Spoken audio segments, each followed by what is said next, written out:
Profesor, buenos días. Quien le saluda es la alumna Caro Loaiza Mosqueira y voy a dar inicio a mi exposición. Cuando queremos captar la atención de alguien, muchas veces creemos que solo basta con hablar bien, pero en realidad lo que más impacta es lo que hacemos sentir.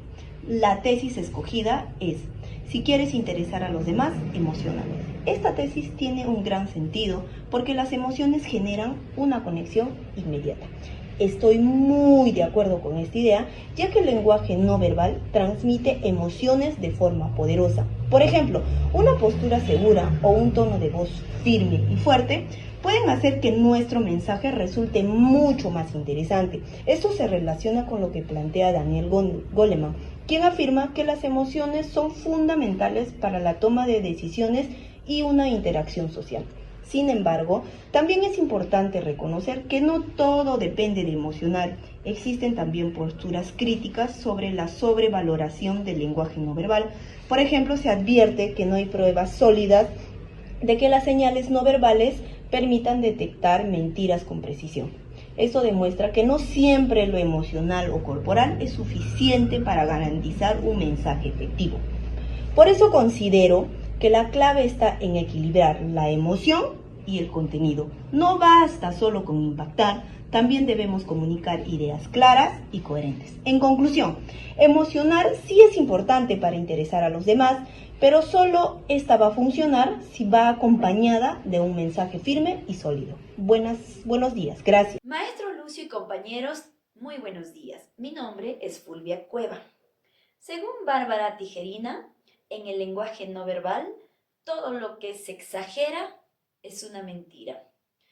Sin embargo, lejos de la idea de sostener que este tipo de expresiones permitan detectar cuando uno miente de forma precisa, diversos estudios más bien sostienen que estas expresiones corporales no son fiables y tampoco universales, ya que dependen en gran medida de las circunstancias, del contexto y de las características individuales.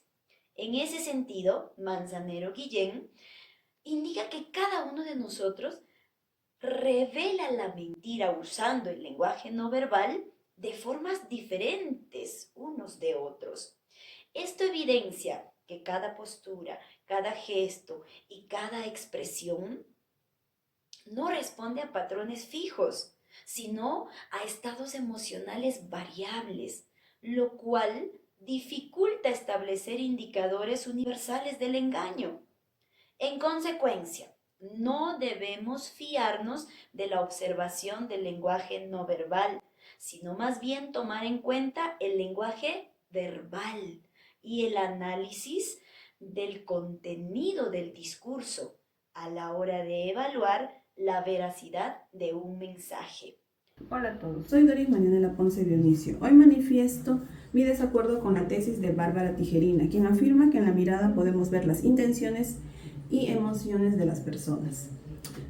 En primer lugar, esta postura incurre en una generalización apresurada, ya que supone que todas las miradas reflejan fielmente el estado interno de cada persona. Sin embargo, la comunicación no verbal no es exacta, como lo señala Pont. No siempre somos conscientes de lo que expresa nuestra cara, lo que implica señales ambiguas, incluso contradictorias. Además, utilizo una estrategia de refutación con contraejemplo. Actores, políticos, incluso personas en situaciones sociales pueden modificar o ocultar su mirada.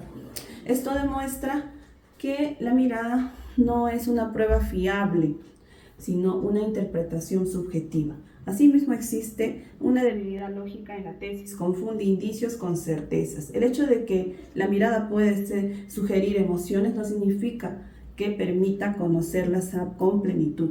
En conclusión, aunque la mirada nos puede dar pistas, no revela de manera segura las emociones e intenciones de las personas. Por ello estoy en contra de esta tesis, ya que simplifica en exceso la complejidad del comportamiento humano.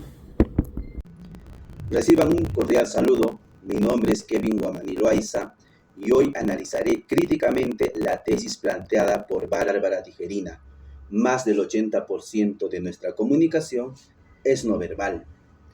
Me posiciono firmemente en contra de esta afirmación.